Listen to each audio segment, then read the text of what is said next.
A graça e a paz de Jesus Cristo, nosso Senhor bendito. Amém, irmãos? Uma alegria muito grande neste findar de dia do Senhor. Especialmente porque depois de um ano e quanto aí? 1 ano e meio, portanto, 1 ano e meio sem estarmos aqui nesse horário. E hoje é motivo de grande gratidão ao Senhor, porque domingo pela manhã tivemos a nossa escola bíblica dominical. E agora podemos juntos, mais uma vez, além de nos rever, cultuarmos ao Senhor. E assim estarmos debaixo da palavra de Deus e da comunhão dos irmãos. Como é bom o dia do Senhor rever os irmãos, estar com os irmãos no período da manhã e no período da noite. É a bênção do Senhor. O Salmo 133 diz que na comunhão dos irmãos, o Senhor ordena o quê? A bênção, mas tem algo mais. A bênção e a vida para sempre. Amém? Então, a bênção, a vida aqui na comunhão da igreja. Amém, meus irmãos? E nós vamos então orar, consagrando este culto para a glória exclusiva do nosso Deus. Feche os seus olhos, curve a sua fronte. Vamos falar ao nosso Senhor. Pai Santo, nós te louvamos, nós te agradecemos pelo dia de hoje. E, sobretudo, ó Deus, porque estamos retornando à tua casa no período da noite, depois de mais de um ano, afastados, ó Deus, pelo menos neste período, por conta desta pandemia tão triste que tem assolado o mundo. Mas somos gratos, ó Deus, pela comunhão dos santos nesta noite. E, sobretudo, ó Deus, porque cremos, humildemente, cremos que o Senhor tem uma palavra de encorajamento, de edificação e exortação para a tua igreja, para nós, nesta noite. Portanto, predispõe o nosso coração, fala, Senhor, a nossa alma, restaura, ó Deus, a nossa confiança, a nossa fé e renova, Senhor, um coração santo voltado a Ti. Faz isso para a glória do Teu nome. Abençoa todas as partes deste culto, em o nome de Jesus. Amém. Vamos abrir a Bíblia, meus amados irmãos. Na verdade, vamos ficar em pé, e vamos entoar o hino 104. Fiquemos em pé e entoemos aqui com a Márcia o hino 104. A Márcia está rindo aqui, depois eu conto. Está pegando no meu pé aqui. A Márcia não é fácil não, vamos, só muita oração, viu? Pior que está gravando, eu sempre esqueço que está gravando. Então vamos louvar a Deus, hino 104.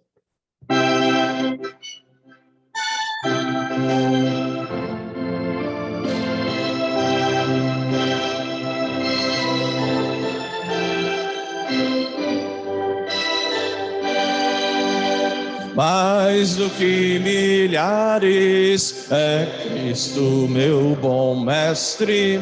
Ele é a luz do mundo, a estrela da manhã.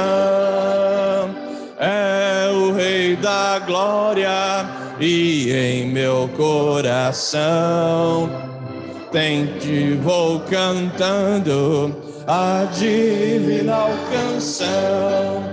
Cantarei em meu coração esta linda melodia. Em meu coração, gozo, paz e alegria. Cantarei em meu coração, cantarei sim, noite e dia. Aleluia, aleluia, feliz sempre cantarei. Cristo libertou-me dos males do pecado e agora alegre canto, pois para o céu irei. Cristo resgatou-me, Ele é o meu Salvador, dou toda a glória a Ele, meu mestre, bom Senhor. Cantarei em meu coração esta linda melodia. Tenho em meu coração gozo, paz e alegria. Cantarei em meu coração noite e dia. Aleluia, aleluia. dele sempre cantarei. Amém. Vocês sentiram que é para animar todo mundo, e se alguém estava meio perdido, meio sonolento, acordou agora com o som, né? Isso faz tudo parte de uma estratégia para duas coisas: para despertar a igreja e depois para pedir uma doação para um sistema de som novo. Então, se você sentir no seu coração, nos ajude aí, para restaurarmos aqui a nossa mesa de som. Amém? Eu vou pedir aí para a nossa diretoria, aí, por favor, quando for disponibilizar o vídeo no YouTube, essa parte tirar, né? A parte que eu digo do próprio cântico, do próprio hino, porque ficou muito complicado, né? A título de exposição no nosso YouTube. Então, eu peço para o Fábio está aqui conosco, que o Fábio avise o pessoal da técnica, ficou chique, né?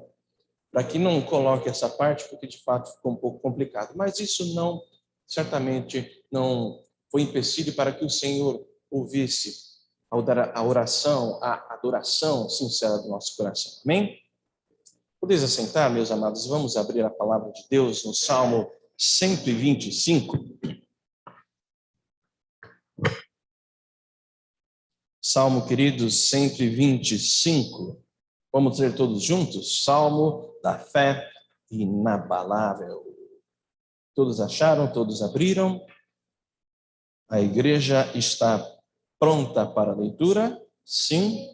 Leitura alternada, Salmo 125. Assim diz a palavra do Senhor. Os que confiam no Senhor, é todo mundo junto, ok? Eu falei leitura alternada? Perdão, queridos, perdão. Leitura em uníssono, todos juntos. Os que confiam no Senhor são como o monte Sião, que não se abala, firme para sempre. Como em redor de Jerusalém estão os montes, assim o Senhor em derredor do seu povo, desde agora e para sempre. O cetro dos ímpios não permanecerá sobre a sorte dos justos, para que o justo não estenda a mão à iniquidade. Faze o bem, Senhor, aos bons e aos retos de coração. Quanto aos que se desviam para sendas tortuosas, levá-los-á o Senhor juntamente com os malfeitores. Paz sobre Israel. Os que confiam no Senhor são como o monte Sião, que não se abala, firme, permanece firme para sempre. Amém? Muito bem, vamos adorar ao Senhor. Convido aqui o nosso irmão que nos auxiliará na ministração dos cânticos espirituais. Mais uma vez, convido a igreja para que de uma maneira alegre, motivada, uma maneira fervorosa, se coloque em pé para que possamos então adorar o Senhor através das canções, dos cânticos espirituais, derramando assim o nosso coração na presença do Senhor em gratidão, fé e devoção. Louvemos ao Senhor.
minha vida. Eu estava condenado, mas agora pela cruz eu fui reconciliado.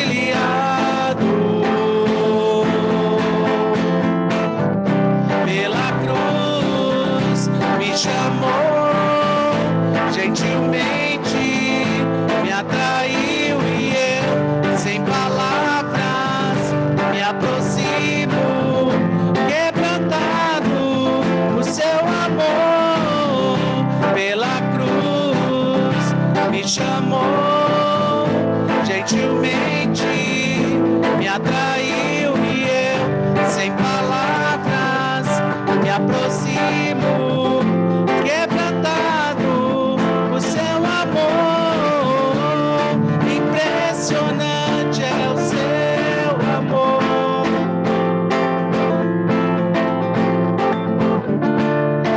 Me redimiu e me mostrou o quanto é fiel. Impressionante é o seu amor.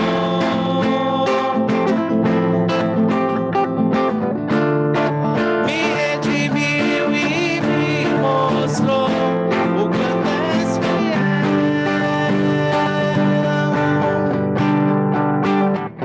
Pela cruz me chamou gentilmente, me atraiu e eu, sem palavras, me aproximo, quebrantado no seu amor. Pela cruz me chamou gentilmente, me atraiu e eu, sem palavras, me aproximo, quebrantado no seu amor. Senhor, nós te louvamos, Senhor, porque como acabamos de cantar, foi a tua cruz, foi onde tu levaste, Senhor, todos os nossos pecados, onde o Senhor derramou sangue precioso para que hoje nós pudéssemos estar aqui quebrantados diante de ti, dizendo que nós te amamos, nós te adoramos, nós dependemos de ti, Senhor, para tudo, ó Pai. Nós não somos nada sem ti, Senhor, se não fosse a ação do teu Santo Espírito nas nossas vidas, se não fosse essa ação maravilhosa que nos tirou, que estávamos mortos e trouxe vida para nós. Senhor, obrigado, Senhor, por tudo. Recebe, Senhor, o nosso louvor. É o que nós te pedimos em nome de Jesus. Amém, Senhor.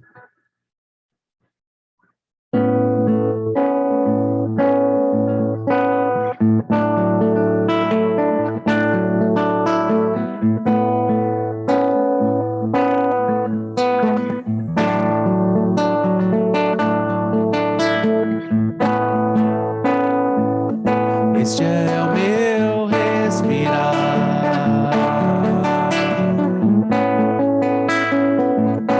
Este é o meu respirar. Teu Santo Espírito vivendo em mim.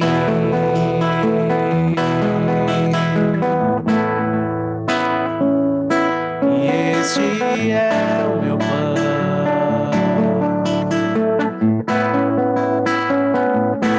e este é o meu pão, tua vontade feita em mim.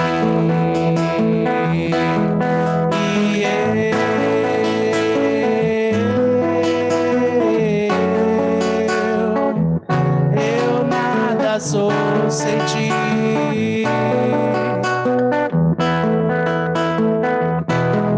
E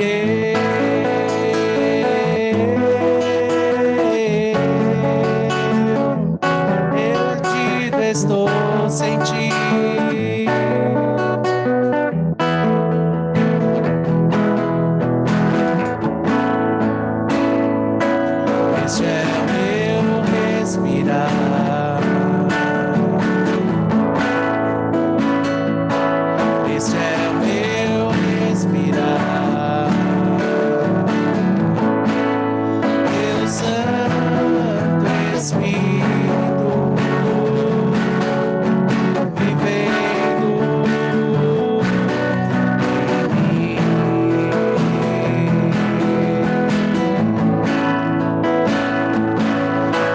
Este é o meu pão.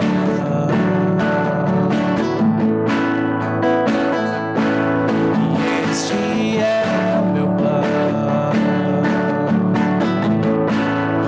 Tua vontade feita em mim.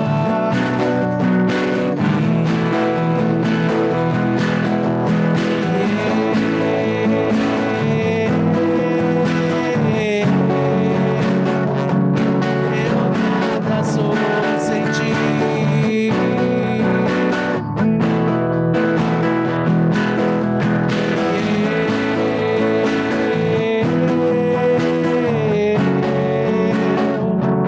Perdido estou sem ti.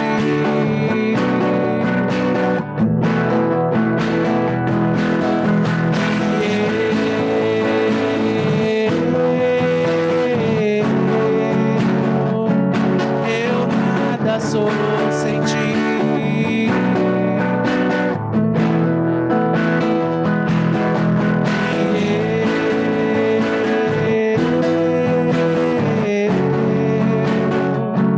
Perdido estou sem ti.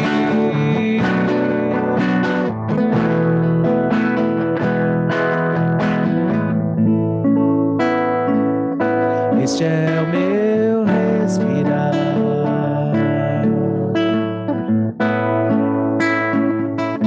Este é o meu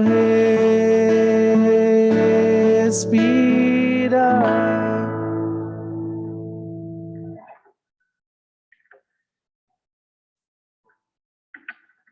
Amém.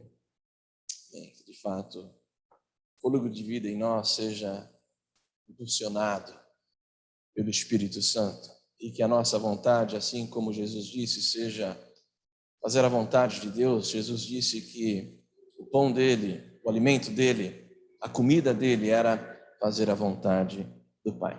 Que assim sejam as nossas vidas. Amém? Podeis assentar, queridos, e vamos abrir mais uma vez Epístola aos Hebreus agora, capítulo 12.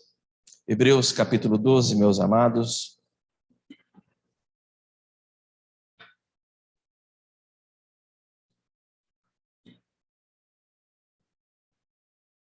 Hebreus capítulo 12. Diz assim, a partir do versículo 1 ao versículo 3. Todos acharam? Sim? Então diz assim a palavra do Senhor.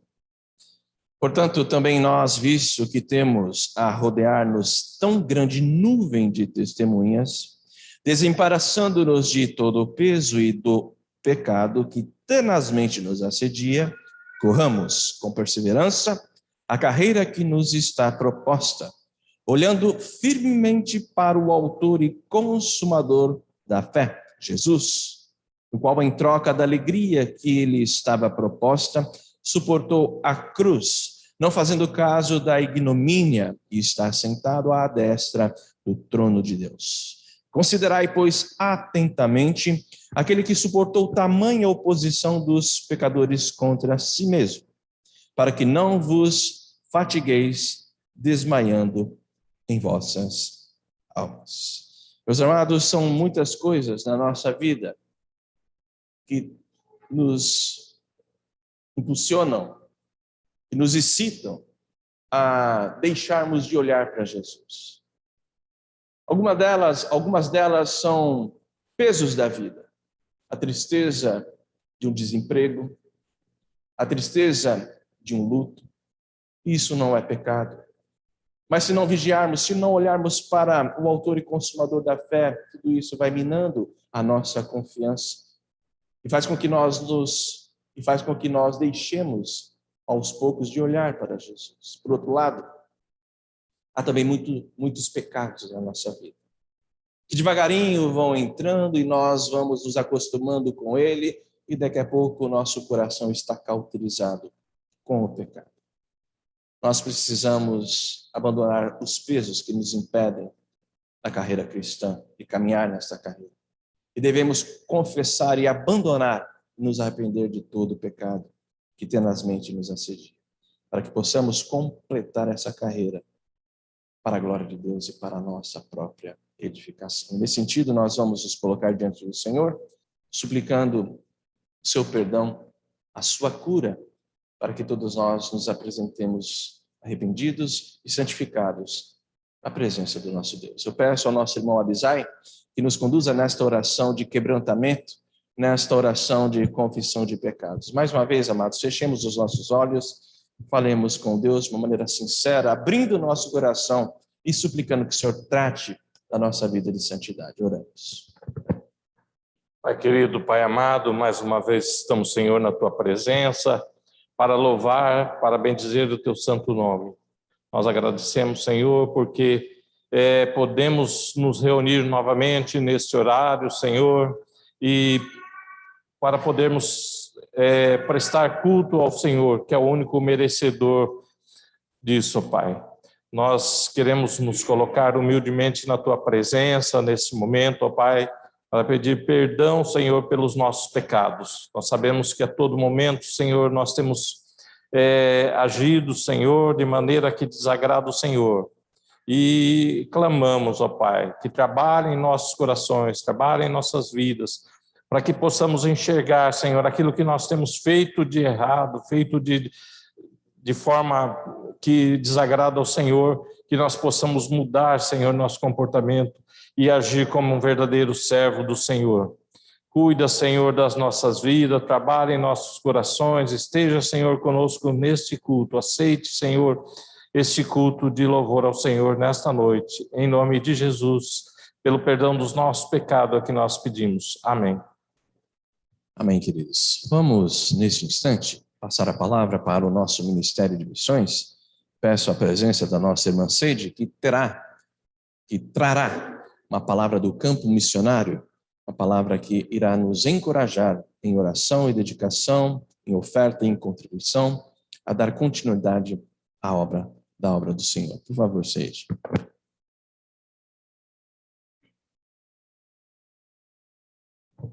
Boa noite, irmãos. É uma alegria muito grande a gente estar aqui, né? À noite, principalmente, parece que é tão gostoso, né? E eu gostaria de ler a parte A de 2 versículos aqui de Mateus 5, o versículo 13 e o 14. Ele diz assim: Vós sois o sal da terra. Ora, se o sal vier a ser insípido, como lhe restaurar o sabor? O 14. Vós sois a luz do mundo.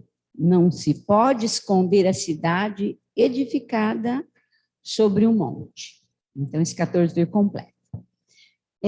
Falando de missões, especialmente hoje, em que nós estamos relembrando aqui do nosso pastor Gerson, né? E da nossa missionária Marília, que Deus a levou, né, no dia 31 agora, de julho, né? E nós louvamos a Deus em que a igreja de Peruíbe, ela possa ser, né, sal da terra, luz do mundo, verdadeiros missionários. Eu coloquei ali, olha, a foto anterior, ali, por favor. Coloquei os dois ali, né, para que a igreja relembrasse quem é a Marília. Ali, então, está o pastor Gerson e a Marília, que Deus a levou.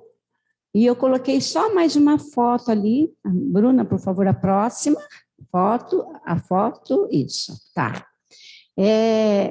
Eu quis colocar essa foto aí, né, porque esse menino, ele estava com tuberculose, ele não saía da cama, né? E ali ele está já começando a se recuperar. Bruna, é só isso mesmo, obrigada, viu? E hoje eu gostaria de ter trazido aqui o vídeo, eu fiz tudo, mas por problemas técnicos nós não conseguimos, tá? Um vídeo de duas pessoas falando sobre a Marília, sobre o trabalho da Marília, tá? Eu vou tentar falar alguma coisa aqui através dela. Uma delas é uma missionária, a Zeneide, ela foi presa por causa de Cristo, né? E a Marília, ela falando lá sobre a Marília, então o que que ela fala? Cuidar da Marília era muito difícil. Hoje eu vou falar um pouquinho mais da Marília do que do Gerson, mas também no final vou falar sobre ele. Cuidar da Marília era difícil, ela falou assim, porque ela sempre estava cuidando da gente, ela não deixava a gente cuidar dela. E essa moça, ela teve presa por amor a Cristo também, e a Marília, durante os 5 meses que ela esteve presa, ela falou, ela não deixou faltar nada. Ela pensava o que a minha mãe fazia, o que o meu filho faria. Ela levava o almoço, e eu falo até emocionada, por quê? Com flores para essa moça.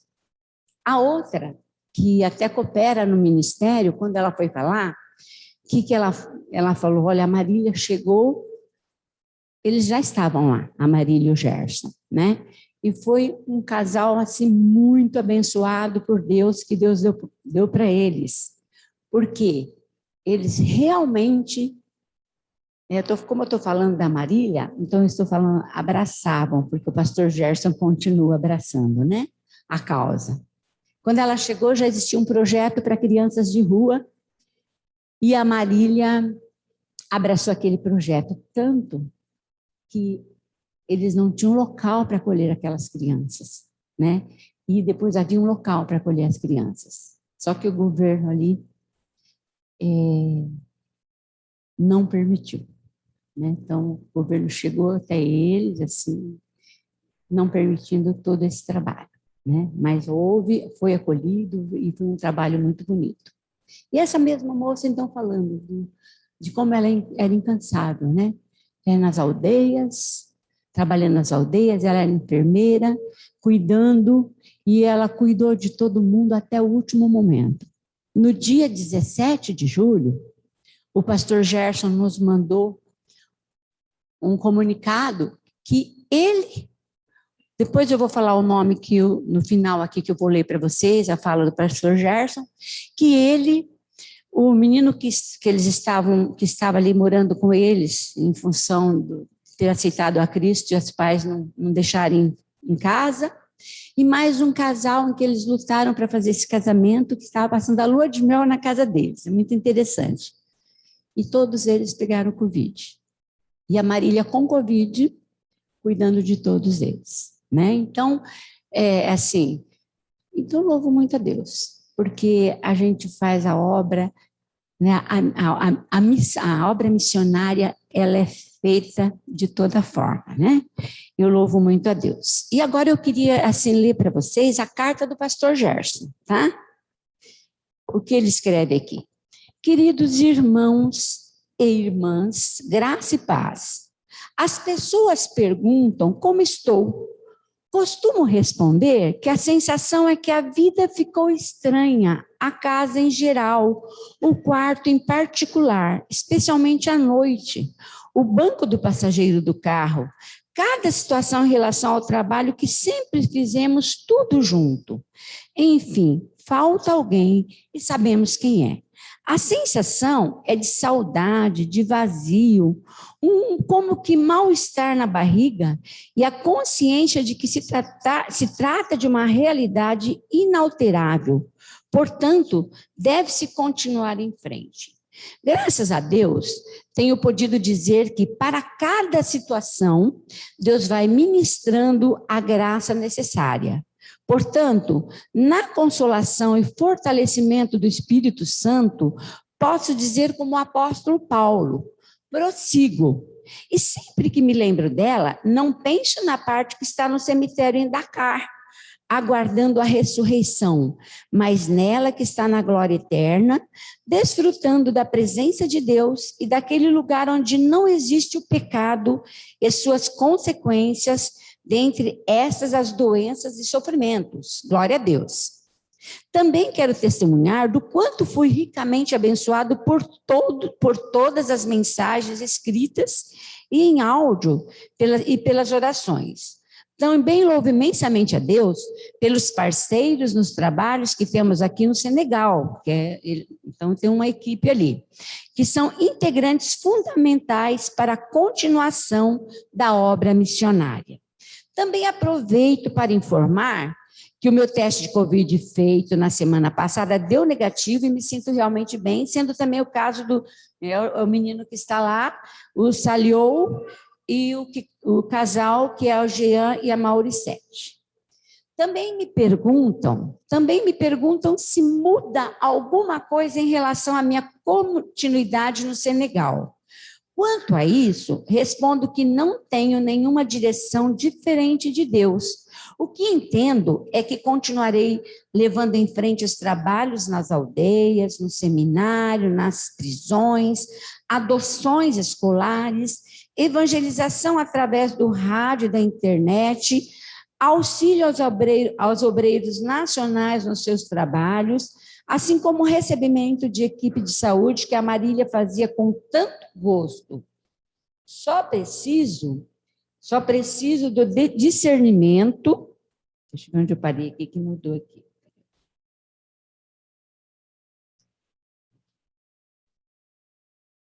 Mexi aqui no celular, gente, me desculpe. Né?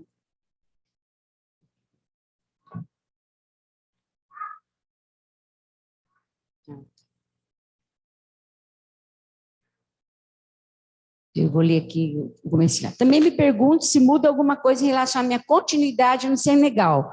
Quanto a isso, respondo que não tenho nenhuma direção diferente de Deus e que entendo é que continuarei levando em frente os trabalhos nas aldeias, que eu já li no seminário, nas prisões, adoções escolares, evangelização através do rádio e da internet, auxílio aos obreiros nacionais nos seus trabalhos, assim como recebimento de equipe de saúde que a Marília fazia com tanto gosto. Só preciso do discernimento de como fazer sem ela. Esse pedacinho que eu não queria pular. Planejo passar algumas semanas no Brasil para estar com a família dela e com a minha, e resolver questões de documentação e outros. Obrigado por orar pelas direções de Deus quanto a isso. Só estou aguardando o registro do óbito no Ministério das Relações Exteriores aqui no Senegal e, em seguida, a emissão da certidão de óbito pela Embaixada do Brasil. Então, deverei comprar a passagem. Muito obrigada de todo o coração a você que tem participado deste momento estranho na minha vida. Receba o meu abraço fraterno, com a graça de Deus, que cada um de nós possa dizer como o apóstolo Paulo, prossigo, e que tenhamos a bênção de como o apóstolo a Marília e tantos outros vitoriosos dizer quando chegar a nossa vez de partir: combati o bom combate, completei a carreira, guardei a fé, em nome de Jesus. Amém. Então, nós precisamos de orar muito pelo pastor Gerson, né? Uma situação, eu fiz o possível, eu sabia que essa carta que ele mandou é um pouquinho longa, mas eu procurei trazê-la assim quase toda na íntegra, tá? Para que a gente sentisse com ele o que ele está sentindo, né? Longe dos pais, longe de todo mundo, e eles não tiveram filhos, né? Então é isso que todos ali falaram. Ela era uma mãe para todo mundo. Então, com certeza está fazendo muita falta, né? Mas ela foi uma bênção. E quando eu penso em missões, eu penso isso, né? Por isso que eu li duas partes, sal e a luz, né? Que nós possamos abraçar realmente missões, tá? Abraçar os nossos missionários e também sermos missionários, né? Nós precisamos também disso, tá? Eu vou pedir para o seu Atílio, então, agora que ore pelo pastor Gerson. E eu gostaria só de lembrar que nós não temos só ele, né? Nossa igreja tem o pastor Beata Cecília, no Guiné-Bissau, e o pastor Osni, no Oriente Médio, tá? Mas específico hoje pelo Gerson.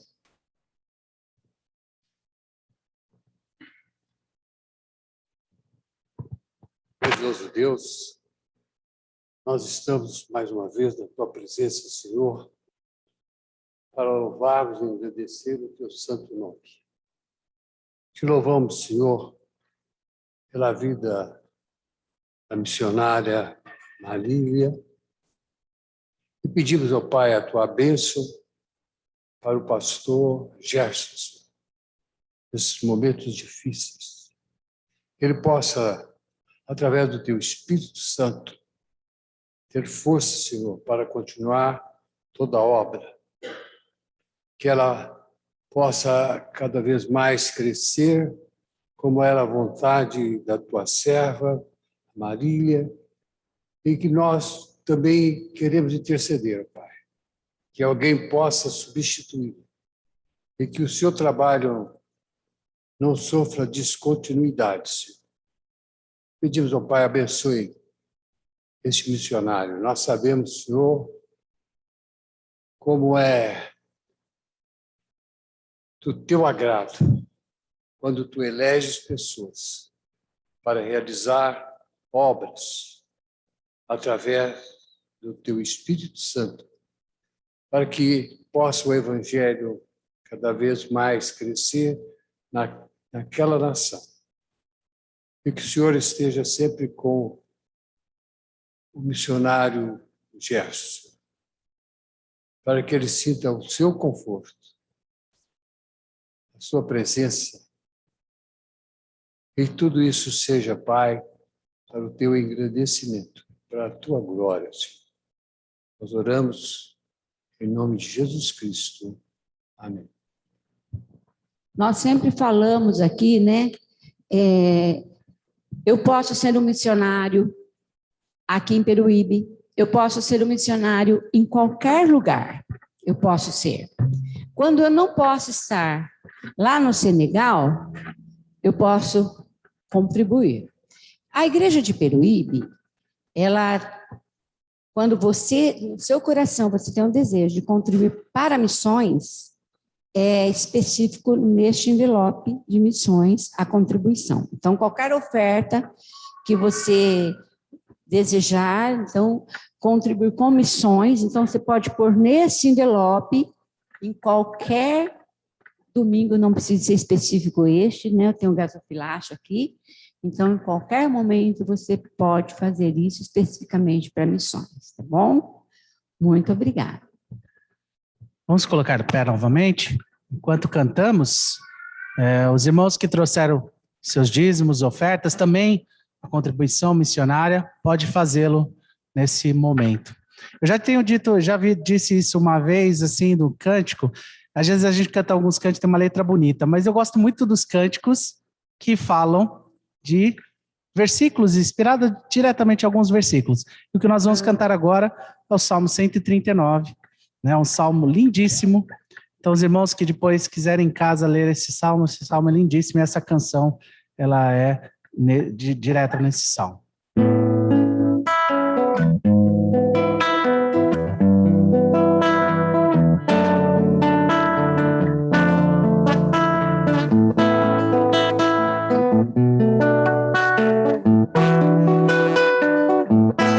És Deus e me conheces como sou, sabes onde vou, o que penso e onde estou, na minha vida inteira, tudo vês, tua mão me segue em cada passo meu. Se subo aos altos montes, lá estará. Se ao mar profundo for, lá também me encontrará.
aos altos montes, lá estará.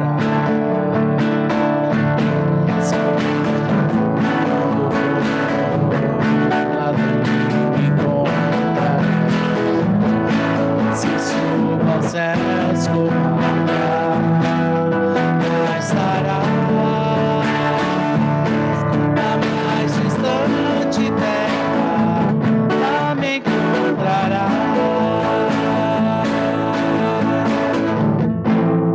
És meu Deus, meu Pai, meu Criador. És o meu louvor, tens a minha vida. Vem louvar, meu Pai. És o meu pensar, conhece todos meus caminhos.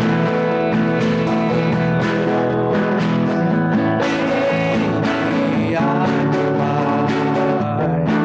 Dirige o meu pensar, faz meu andar caminho eterno.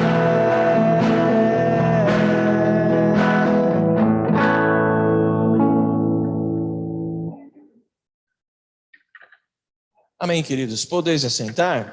Vamos ao texto da exposição desta noite. Vamos abrir mais uma vez a palavra de Deus na epístola do apóstolo Paulo à igreja de Filipos, carta de Paulo aos Filipenses.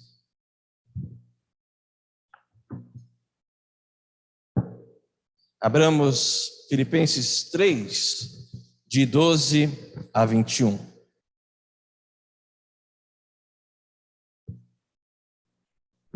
Filipenses 3, de 12 a 21. Pois bem, todos acharam? Sim? Então diz assim a palavra do Senhor, palavra a ser exposta nesta noite.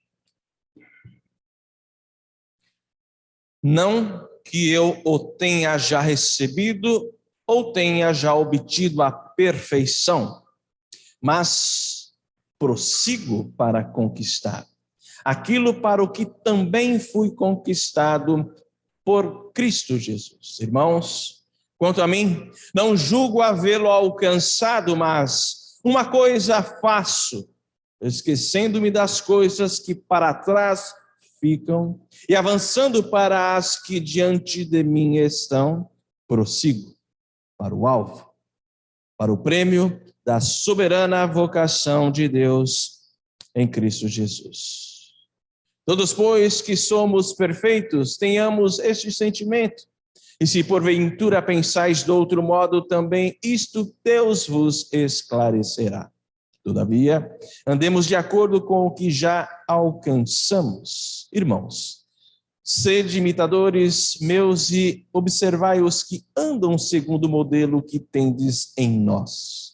Pois muitos andam entre nós, dos quais repetidas vezes vos dizia, e agora vos digo até chorando, que são inimigos da cruz de Cristo.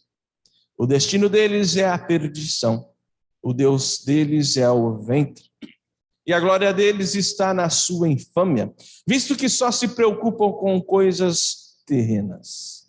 Pois a nossa pátria está nos céus, de onde também aguardamos o Salvador, o Senhor Jesus Cristo, o qual transformará o nosso corpo de humilhação para ser igual ao corpo da sua glória, segundo a eficácia do poder que ele tem de até subordinar a si todas as coisas. Meus irmãos, como disse o nosso missionário Gerson Troquês, prossigo. Eu não combinei nada com a sede, não. Porque o missionário lhe citou esse texto, quando ele diz prossigo.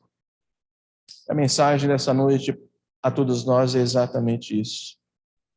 Prosseguir. Prosseguir para alcançarmos o prêmio da soberana vocação. Portanto, eu gostaria de meditar à luz desse texto sobre o seguinte tema: 3 efeitos da soberana vocação na vida do apóstolo Paulo. 3 efeitos da soberana vocação na vida de Paulo. Meus amados, olhando um pouquinho para a igreja de Filipos, nós não podemos esquecer que basicamente três episódios marcaram a plantação daquela igreja, nascimento daquela igreja. Primeiro, por exemplo, a conversão de Lídia e sua casa. Posteriormente, a cura de uma jovem endemoniada. E também é narrado no livro de Atos a conversão do carcereiro e de sua casa. 3 eventos onde o Espírito Santo operou poderosamente através da vida do apóstolo Paulo. Esta igreja é a primeira, no caso foi a primeira igreja em solo europeu. Quando nós olhamos para os nossos irmãos filipenses, mais precisamente quando nós olhamos para a carta, nós temos que nos lembrar que Paulo a escreveu de uma prisão domiciliar, que ele estava ali curtindo, na verdade, preso, sofrendo 2 anos de prisão domiciliar em Roma. E mesmo preso, Paulo tinha liberdade para receber pessoas, para pregar, para escrever, para aconselhar. E ainda preso, a igreja crescia, a igreja dos filipenses crescia, a ponto da guarda pretoriana conhecer e aceitar parte dela o evangelho. Portanto, desta primeira prisão domiciliar em Roma, Paulo escreve 4 cartas: Efésios, Colossenses, Filemão e esta carta, ou seja, Filipenses. Quando nós agora focamos no capítulo 3, nós temos que olhar para o fato de que Paulo focaliza sua experiência com Deus, a sua experiência pessoal no cristianismo. Se você perceber, no capítulo 3, do versículo 1 ao versículo 11, Paulo fala da sua vida passada, fala da renúncia de todas as suas honras pregressas no judaísmo, seu status, e tudo isso por causa da sublimidade do conhecimento de Jesus Cristo. Do versículo 12 ao versículo 16, Paulo fala da sua disposição presente de viver a vida cristã, de buscar alcançar o prêmio da soberana vocação. E no versículo 17 ao 21, Paulo alerta a igreja e a todos nós sobre os inimigos da cruz de Cristo e fala também da gloriosa vida eterna, fala também da vida futura, relembrando seus irmãos filipenses e a nós hoje do anelo que devemos ter, que devemos curtir pela pátria celestial e pela gloriosa ressurreição dos mortos. Meus amados irmãos, 3 efeitos da soberana vocação na vida de Paulo, e que em nome de Jesus esses efeitos possam estar presentes na nossa vida, amém? Primeiro efeito, queridos, primeiro efeito que eu vejo, efeito prático na vida do apóstolo Paulo, é a consciência, a sua consciência da sua imperfeição. A consciência de Paulo da sua imperfeição. Mas antes disso, antes de explorarmos ou expormos a imperfeição, a consciência de Paulo em relação à sua imperfeição, eu pergunto a vocês, qual seria o prêmio da soberana vocação a que Paulo se refere aqui no versículo 14, hein? Qual que é o prêmio da soberana vocação a que Paulo se refere? Um duplex? Um triplex? Não me fala no Guarujá que eu caio para trás. Não entendeu aqui, mas tudo bem. Não é não? Meus amados irmãos, não é um cruzeiro, não é uma hospedagem no hotel 5 estrelas, nem a prosperidade material. Vejam só que nos versículos 10 e 11, Paulo revela qual é o prêmio da soberana vocação. Vejam comigo versículos 10 e 11. O que eu quero é conhecer Cristo e o poder da sua ressurreição. Grifa aí. Tomar parte nos seus sofrimentos e me tornar como ele na sua morte, para que de algum modo alcançar o quê? A ressurreição dentre os mortos. Qual é o prêmio, meus amados irmãos da soberana vocação? A ressurreição dos mortos. A glória com Cristo, a glória eterna.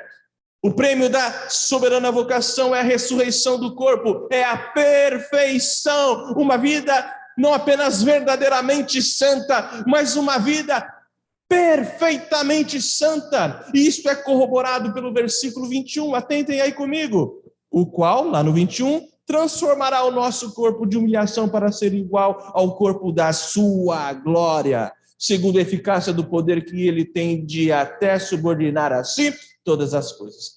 Paulo, então, ele diz que ele busca alcançar o prêmio da soberana vocação, ou seja, a glória de Deus, a vida eterna, uma vida de perfeita e verdadeira santidade. Mas, observem que Paulo deixa bem claro aos seus irmãos filipenses que ele ainda não tinha alcançado, mas que ele se esforçava para alcançar. Reparem que Paulo olha para si, ele tem uma visão crítica de si mesmo e ele vê o pecado e a sua limitação. Versículo 12, não que eu tenha já recebido, ou seja, a perfeição. Não que eu seja perfeito, ou tenha já obtido a perfeição. Versículo 13, irmãos, quanto a mim, não julgo havê-lo alcançado, ou alcançado a perfeição. Queridos, Paulo não se julga mais crente do que os outros. Ele vê a sua imperfeição, deficiência, insuficiência e deixa isso muito claro à igreja. Notem, essa igreja que estava percolada, que estava cercada por falsos mestres, falsos pastores, que se julgavam exemplos perfeitos de vida, de santidade, de vida diante de Deus e diante dos homens. E Paulo então se apresenta a esses inimigos da cruz e diz: eu sou imperfeito, eu sou pecador. Mas uma coisa eu faço, meus irmãos, consciente da minha limitação, eu prossigo, porque eu quero ser revestido da perfeição que Cristo conquistou para mim. Meus amados, Paulo não estaciona, essa é a verdade. Ele não estaciona a sua vida espiritual, não se acomoda. Vejam o versículo 12 ainda. Não que eu tenha já recebido ou tenha já obtido a perfeição, mas prossigo para conquistar. Você fala assim, mas conquistar a salvação? Eu estou aprendendo aqui muitos anos que a salvação é pela graça. A salvação é uma graça incondicional de Deus e por isso é graça. Espera lá, a gente vai chegar nesse ponto.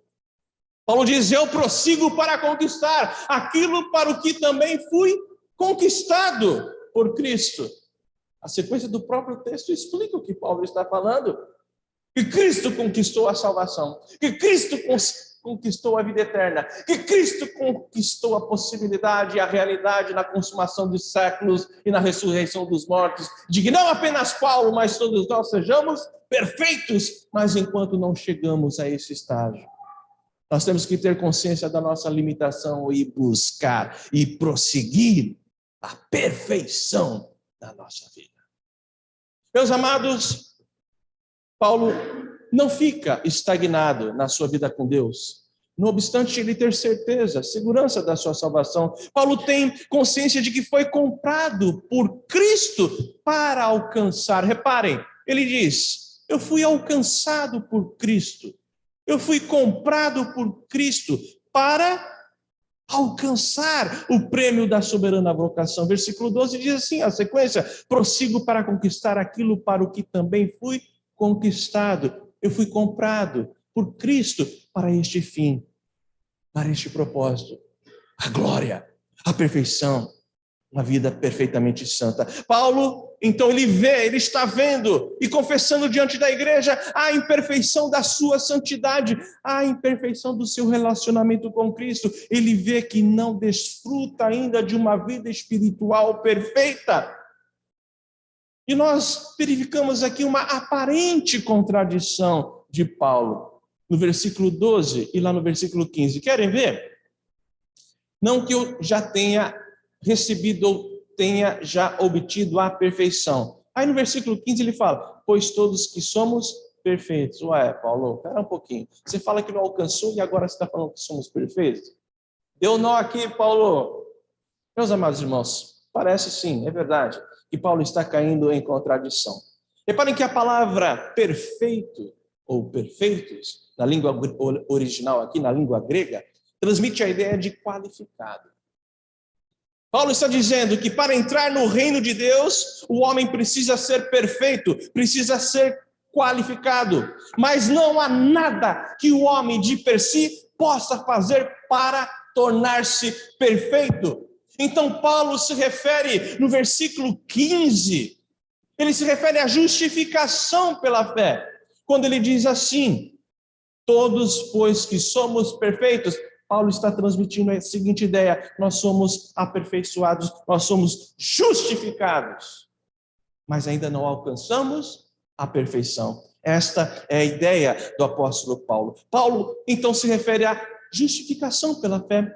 Ele já havia dito, ele já havia registrado esta maravilhosa doutrina da graça, a justificação pela fé no versículo 9, querem ver? Diz assim, olhem para a Bíblia, versículo 9, e ser achado em Cristo, não tendo justiça própria, que procede da lei, senão a que é mediante a fé em Cristo. A justiça que procede de Deus, baseada na fé, justificação pela fé. Paulo está falando, eu tenho segurança da salvação. Paulo está falando, eu tenho certeza do amor e da graça salvadora de Deus na minha vida, mas eu prossigo para alcançar a perfeição que Cristo conquistou na cruz por mim. Eu não estou estagnado, eu não estou parado na vida cristã, e eu sou consciente das minhas limitações, do meu relacionamento falho com os meus irmãos, dos meus relacionamentos falhos com a igreja, do meu relacionamento falho com Deus. Paulo sabe que a justificação fora da fé em Cristo é presunção espiritual. Sabe que não se busca o prêmio da soberana vocação pelas obras da lei, mas pela justificação pela fé. Por isso ele combate aqui nesta carta o orgulho espiritual dos falsos mestres. Querem ver? Reparem aqui comigo. O início do capítulo 3, Paulo combate ali os falsos profetas. E no término do mesmo capítulo, do capítulo 3, ele alerta contra os inimigos da cruz. Isso é latente. Por exemplo, os judaizantes se consideravam perfeitos por causa das obras da lei. Os gnósticos se consideravam os iluminados, os aperfeiçoados por um conhecimento etéreo e profundo. Vocês se lembram, por exemplo, da igreja de Sardes, que se considerava avivada? Você se lembra, por exemplo, da igreja de Laodiceia, que se considerava autossuficiente? Paulo diz que não. Ele prossegue para conquistar aquilo que foi conquistado por Cristo, a perfeição. Mas ele reconhece os seus limites. Ele reconhece a sua pequenez. Esse é o primeiro efeito, meus amados irmãos, que a soberana vocação deve gerar em nós. Uma consciência real, pura e verdadeira de que somos pecadores, mesmo sendo justificados. O segundo efeito, meus amados, é a perseverança de Paulo para alcançar o prêmio da soberana vocação.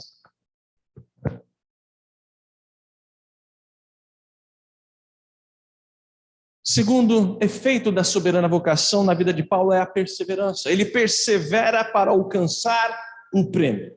Primeiro ele tem consciência e depois ele persevera. Meus amados, a graça de Deus não exclui a atitude de Paulo. Nós é que somos assim. Muitas vezes a graça mal interpretada faz com que nós nos acomodemos. Mas Paulo não. Ele veja o versículo 13. Irmãos, quanto a mim, não julgo havê-lo alcançado, mas uma coisa faço. O crente é uma pessoa de ação.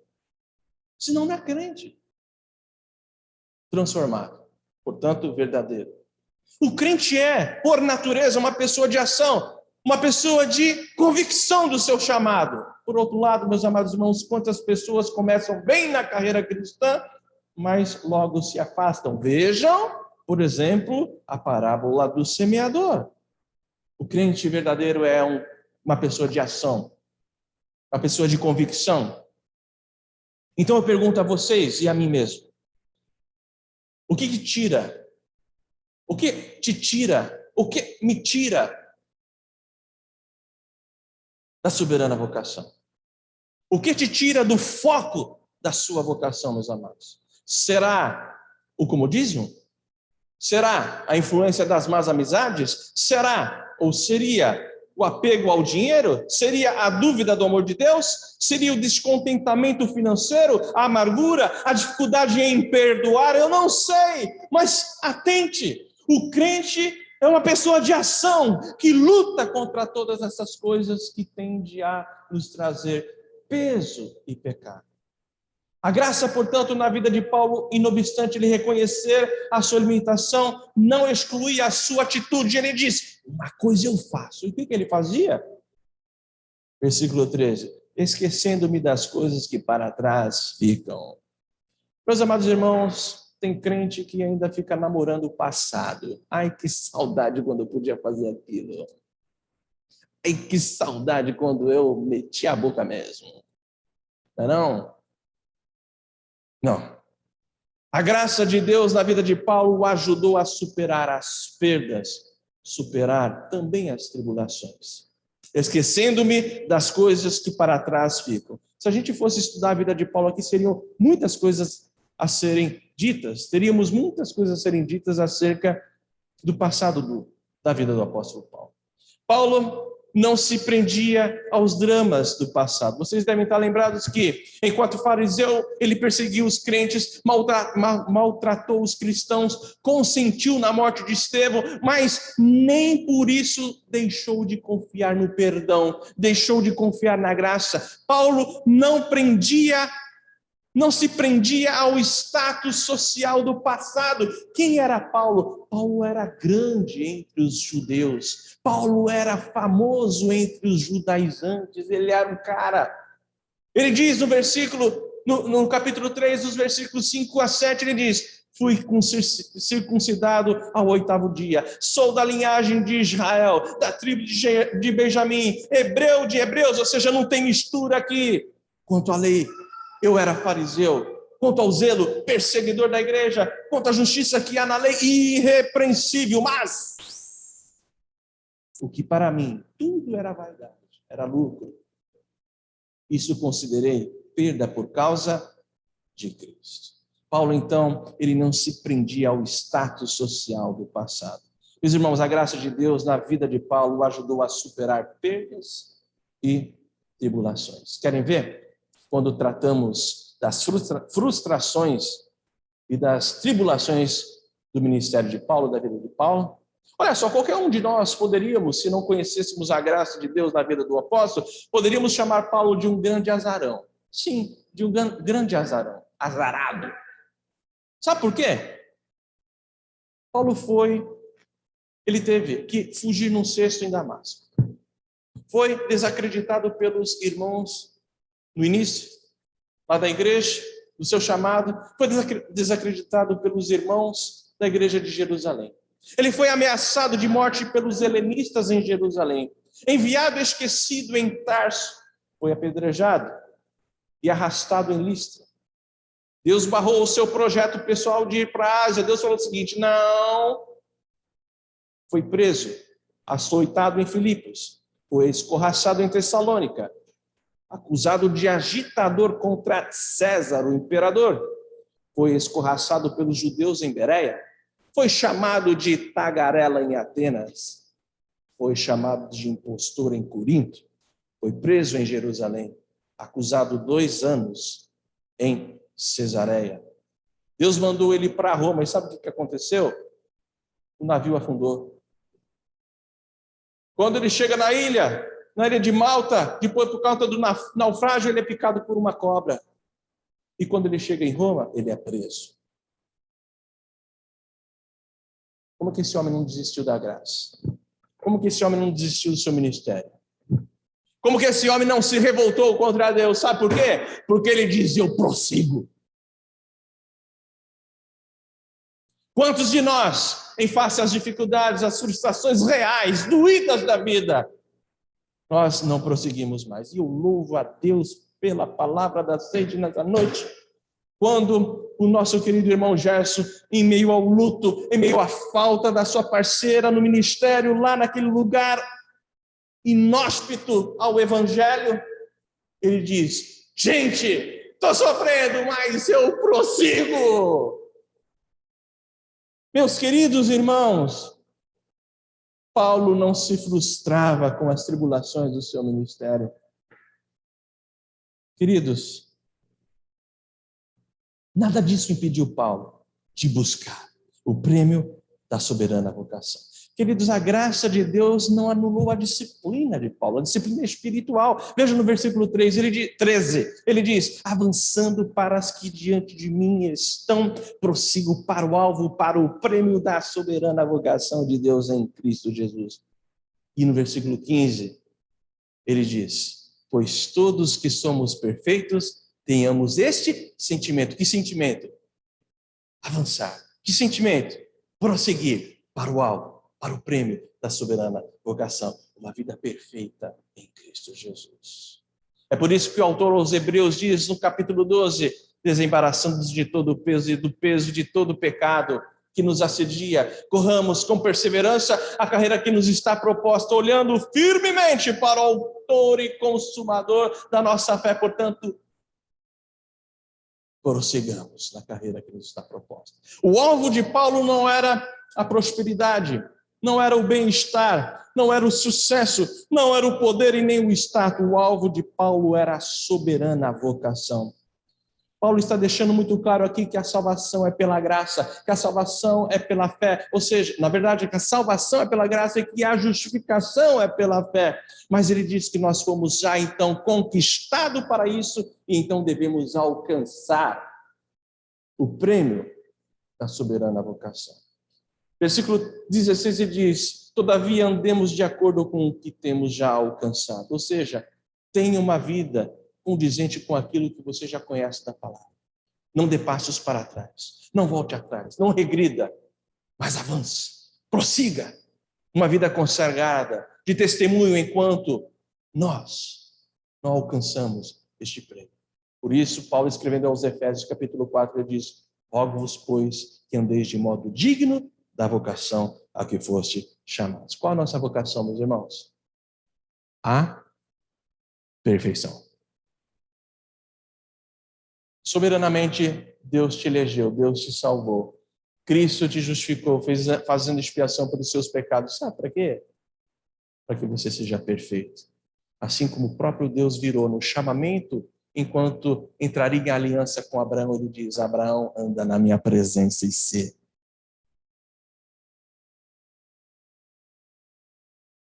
perfeito.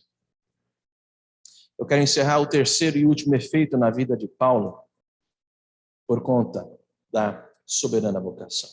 É a pregação. Terceiro efeito da soberana vocação na vida de Paulo e na nossa também deve ser a pregação do Evangelho. E também a defesa do Evangelho. Vejamos comigo versículos 17 e 18. Irmãos, sede imitadores meus e observai os que andam segundo o modelo que tendes em nós. Você vai falar assim: que presunçoso esse Paulo, não? Olhe para mim. Por que ele não está falando olha para Cristo? Porque ele está combatendo aqui a tentação dos irmãos da igreja lá de Filipos de olharem para o exemplo dos falsos mestres. Ele não está combatendo aqui os falsos mestres?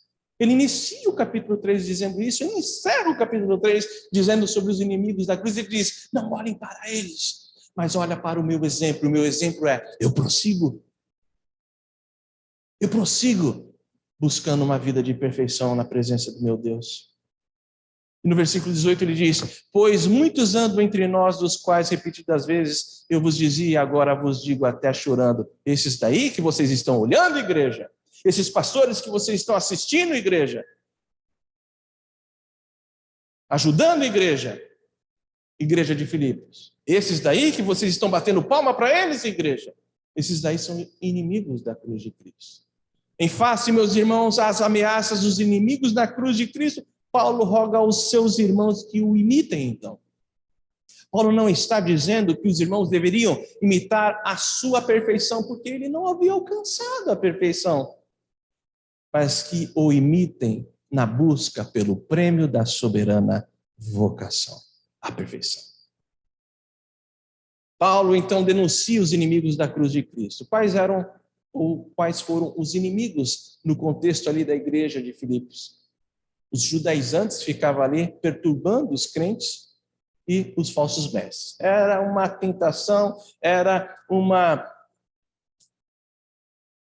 ação contra a igreja constante, uma ação que levava Paulo a chorar, porque ele diz: eu choro quando vejo a minha igreja, a igreja que plantei, mas sobretudo a igreja de Cristo Jesus, sendo sediada pelos inimigos da cruz.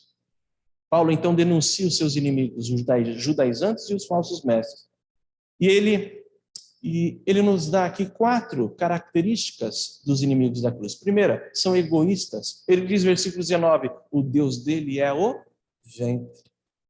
Outra característica, são libertinos, versículo 19, a glória deles está na sua infâmia, ou seja, eram pessoas que se vangloriavam naquilo que tinham que se envergonhar diante da igreja. Outra característica, eles eram idólatras, versículo 19, visto que só se preocupam com coisas terrenas, eles adoravam a matéria, os falsos mestres, os inimigos da cruz que estavam dentro da igreja ali perturbando, sediando, eles amavam o dinheiro, eles amavam a matéria e as pessoas estavam olhando para ele, e isso trazia choro na vida do Paulo, e ele diz, olhem para mim, porque eu prossigo para alcançar o prêmio da soberana vocação. Não apenas ele e Timóteo, Paulo e Timóteo são exemplos daquela igreja, daqueles que vivem e pregam o verdadeiro evangelho. Vejam por outro lado agora, aliás, eu não falei a 4ª característica aqui, né? Dos falsos mestres, a 4ª são pessoas que vão para a condenação, sim, são pessoas que vão para o inferno. Ele diz, versículo 19, o destino deles é a perdição. Mas Paulo e Timóteo, como exemplos àquela igreja e a nós, de fato, eles se apresentam como exemplos daqueles que seguem e pregam o verdadeiro evangelho. Para encerrar, então, irmãos, eu quero registrar aqui as 4 características que Paulo cita aqui dos que seguem o verdadeiro evangelho, daqueles que prosseguem na vocação. Primeira característica, focam sua vida na cruz e no testemunho. Ele diz, versículo 17, irmãos, sede imitadores meus e observai os que andam segundo o modelo que tendes em nós. Ou seja, sede nossos imitadores, sejam meus imitadores. Paulo, quando escreve aos Gálatas, no capítulo 6, versículo 14, ele diz, longe esteja de mim gloriar-me, senão na cruz do nosso Senhor Jesus Cristo, pela qual o mundo está crucificado para mim e eu para o mundo. A característica daquele que vive e prega o verdadeiro evangelho é que ele foca a sua vida na cruz e no testemunho. Uma segunda característica é que ele sofre por causa da igreja. Por causa da obra de Deus, Paulo estava sofrendo ali na prisão, não porque apenas estava preso, mas porque aquela igreja que ele plantara, a igreja de Cristo Jesus ali estava sendo sediada pelos falsos mestres. Depois em casa você repara, o início do capítulo 3 e o final do capítulo 3, você vai ver que essa é a preocupação de Paulo. Isso que trazia choro a Paulo. E ele diz, igreja, não saia do foco, prossiga, olha para mim.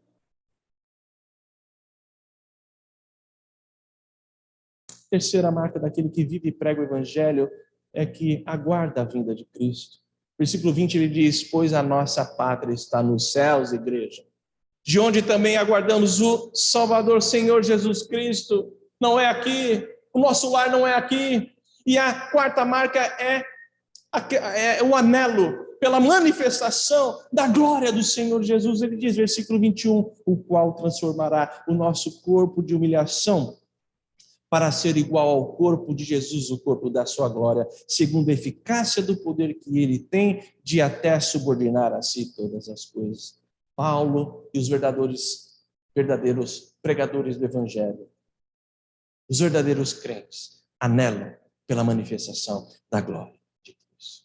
Na ressurreição dos corpos teremos o ápice da glória de Cristo, o ápice da obra de Cristo. Na ressurreição dos mortos receberemos o prêmio da soberana vocação. Cessará todo o pecado, toda a imperfeição, toda a morte, toda a dor, todo o choro, todo o sofrimento, toda doença. Teremos um corpo glorioso, um corpo, segundo Paulo, igual ao do nosso Senhor Jesus Cristo. Que Deus nos abençoe.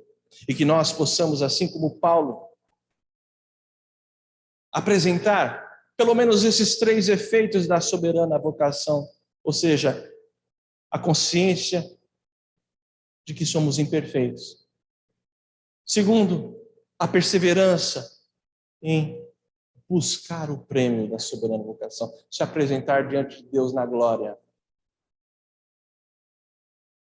E o terceiro, a pregação e o testemunho do Evangelho, enquanto Deus nos conceder com vida. Que Deus nos abençoe e que possamos, como Paulo e como Gerson Troqueiros, prosseguir. Que Deus nos abençoe. Amém? Deus abençoe. Vamos ficar em pé, vamos encerrar o nosso culto. Uma palavra de oração. Vamos orar. Senhor, aqui estamos em total dependência da tua ação nas nossas vidas. Queremos, ó Deus, apresentar diante de ti, diante dos homens, as implicações, as consequências, os efeitos da soberana vocação. Não queremos parar pelo caminho, não queremos desanimar, ó Deus. Não queremos ficar, ó Deus, na estrada, mas queremos prosseguir para o prêmio da soberana vocação. Queremos nos apresentar diante de ti, ó Deus, sempre a cada dia, santificados, amadurecidos, ó Deus, na fé, na tua palavra. Ó Deus, dá-nos consciência do pecado, das nossas imperfeições, para que possamos abandonar os nossos pecados e prosseguir, ó Deus, numa vida de santidade.